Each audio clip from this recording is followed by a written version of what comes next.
at some point that was asking about a couple of states exhibits that might be the same thing. And I don't know if we need to deal with that or if y'all have already dealt with it. In 437Y, which were videos. Is that still an outstanding issue? That may be something we covered yesterday. Mr. Steele or somebody from his firm. August 8th. I mean, but these may be exhibits we dealt with yesterday or the day before anyway. I just have been kind of marking things in emails that we need to cover and want to make sure this got covered. I would have sent that email, but I don't remember August 8th email. Can you either let me see it or just tell me? I mean, Well, I want mama to on deep before we get out of here right now, man. All right.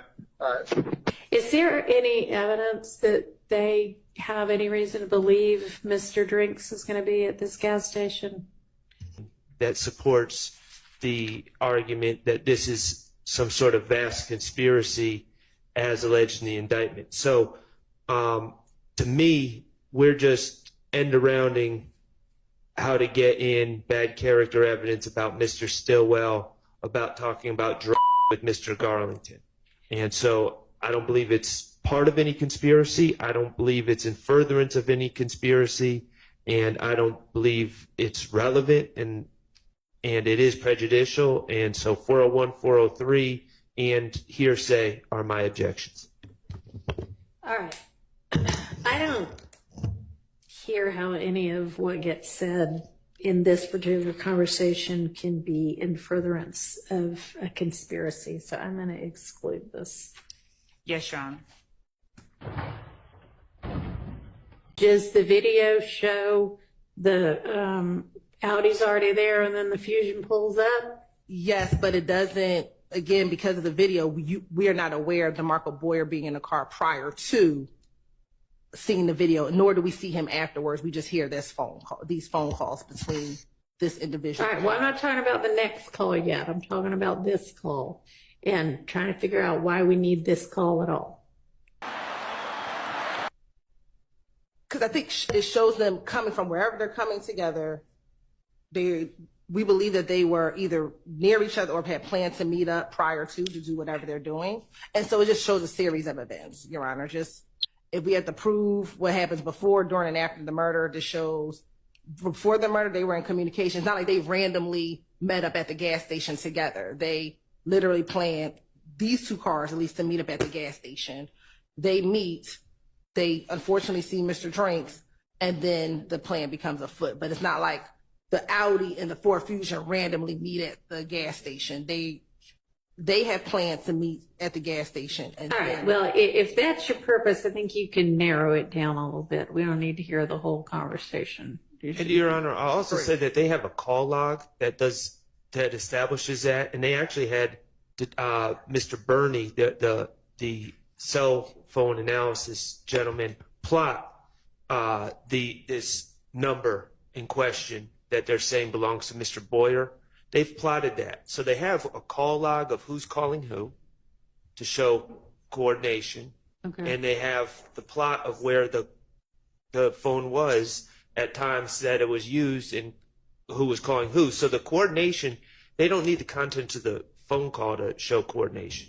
Yeah, but I would believe that the defense will argue, we don't know what they were meeting. We don't know what they're meeting up for, but now the jurors can hear. We still don't know what they're meeting up or at this point in time. But it's still just a series of events that lead up to the murder. These two cars and the individuals in these cars have some type of relationship. If you want to use the little tiny part that's we're getting off the exit right now, that's fine. But we don't need all of it. I mean, it just... And who's going to identify the voice? Because it's not Mr. Nichols on that call. Yeah, and we'll lay the foundation as to the call and where it comes from on the wiretap. Well, if I'm admitting it as an admission by a party opponent, then it needs to be one of these people on trial right now.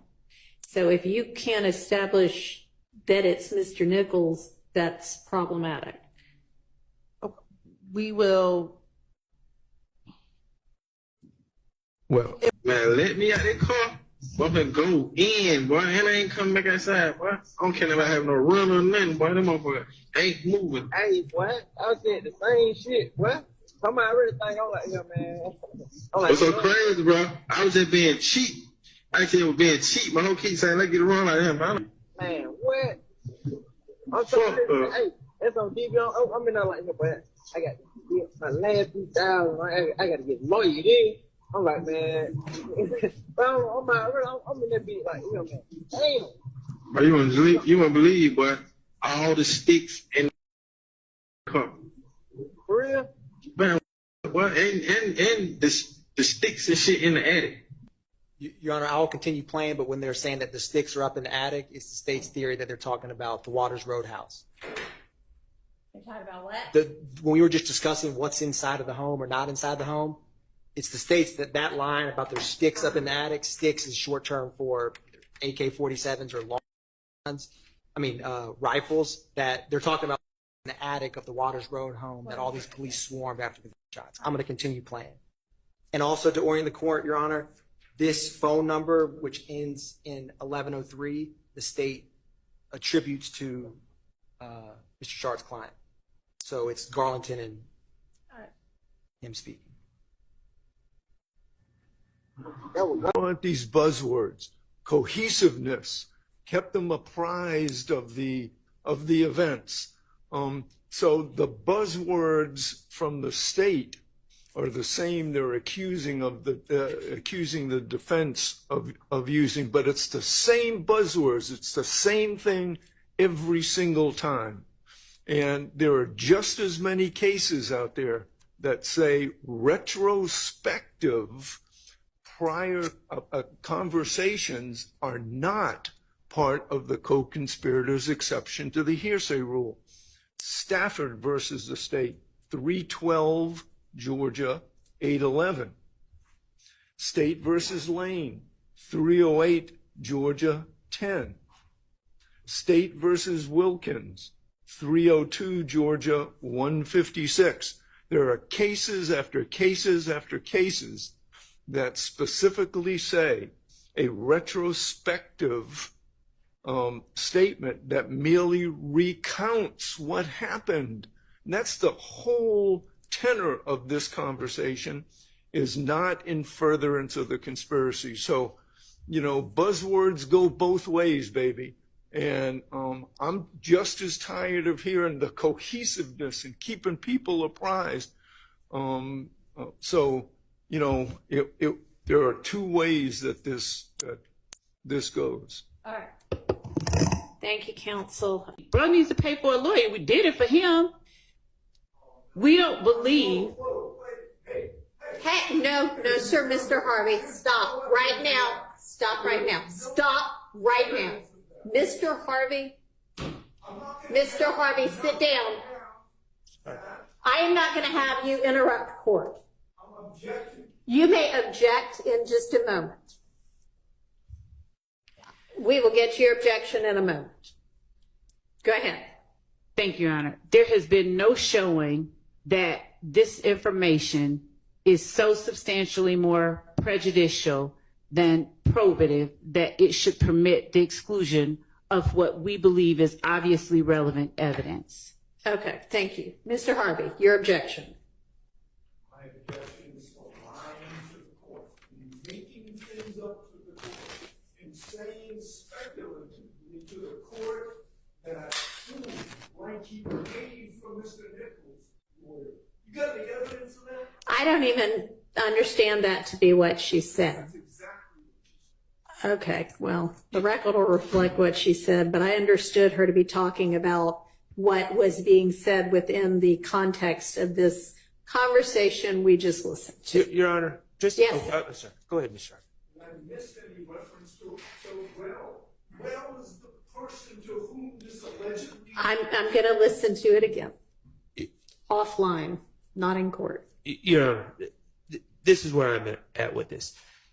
Just because the state says something is so doesn't make it so. I understand. And the state is saying, oh, well, this was done in furtherance of the conspiracy. This was done in furtherance of the conspiracy.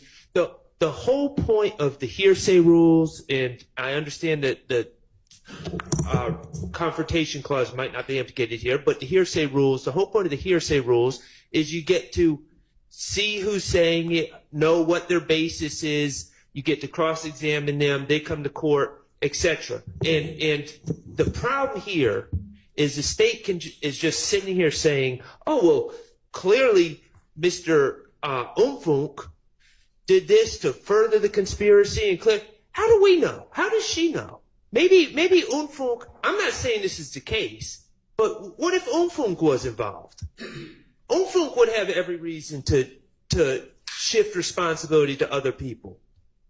What about the next line in the hearsay ladder that we have? We don't know what people's motivations are. And just because the state says, well, their motivation was to do this or do that, she's not inside Umfunk's head. She's not inside Rel's head. So I reject that their argument that they can just label things as hearsay exceptions and it makes it so. Well, I understand that. I take what everybody says as your argument in support of your position. I don't accept it as fact. It's an argument. I hear the counter argument. Sometimes I hear a lot more counter arguments back and forth after that, and then I make a determination about whether our evidence rules permit this particular evidence. Kernel in the middle that Umfunk said Nichols tells somebody, we did this for bro. Nichols saying, we did this for bro.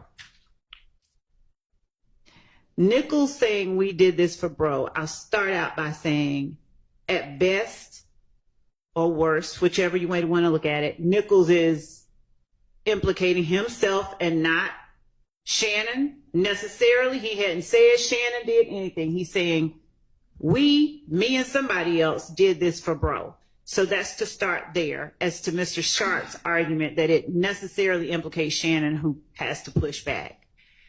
Number two, Umfunk being a co-defendant of Mr. Nichols and a co-conspirator of Mr. Nichols, relaying what Mr. Nichols told to him. Whether or not Mr. Nichols said it or not, it's statements that Umfunk is asserting Mr. Nichols gave to him, even though it's a statement against the penal interest of Mr. Nichols. The reliability of the statement, the statement itself being the hearsay issue, we believe is dealt with in that it would be Mr. Nichols, a co-conspirator of Umfunk, relaying something in confidence to Umfunk or saying something in confidence to somebody else who he considers a person reliable enough to share something that inculpatory with. Umfunk is not trying to harm Mr. Nichols, so he's not going out lying on Mr. Nichols. He's sharing this information in an effort to help Mr. Nichols, get him to shut up and stop talking. They all are trying to get him to stop talking.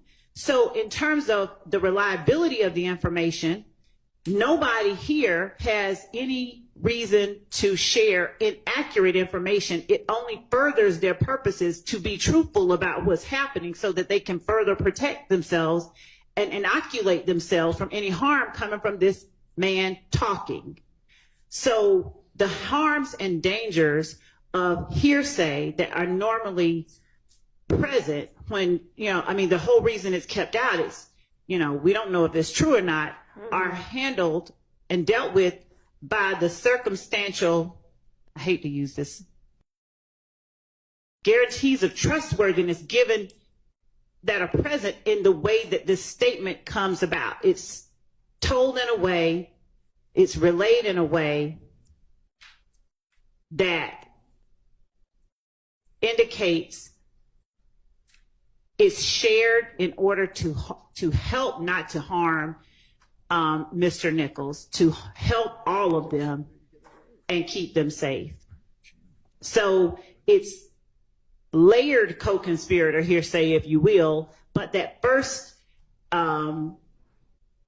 relaying of information, the declarant, Mr. Nichols, saying it to Onfunk, it would be definitely a statement against penal interest. But Mr. Greer, who is Onfunk, sharing that information is a co-conspirator statement, which we believe gets us past this idea that this is nested hearsay. And as far as the 403 argument that is being made, in order for it to be so unduly prejudicial as to permit its exclusion, it would have to lure the fact finder into declaring guilt on a ground different from proof specific to the offense charged. And that just doesn't exist here. So we don't believe that they have met, that, and by they I mean the opponents of this information coming in, they have not met their burden of showing that this statement from Onfunk regarding Nichols telling on himself, and basically Nichols trying to get help for himself, like he To find the specific. So if the court gives me a brief moment, I actually brought this motion with me and can't currently find it, but it's directly on point to this issue. All right. Well, there's a difference between personal knowledge and nested hearsay. So let's not go down the wrong track. We can go down both, Mr. Harvey, and find the right answer. Let's stay focused on the issues at hand and not back and forth with each other. Me and Mr. Harvey get along well, Your Honor.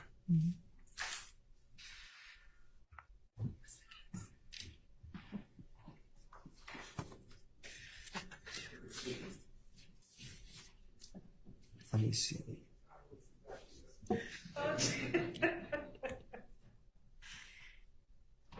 Well, Your Honor, while we find that, can we? So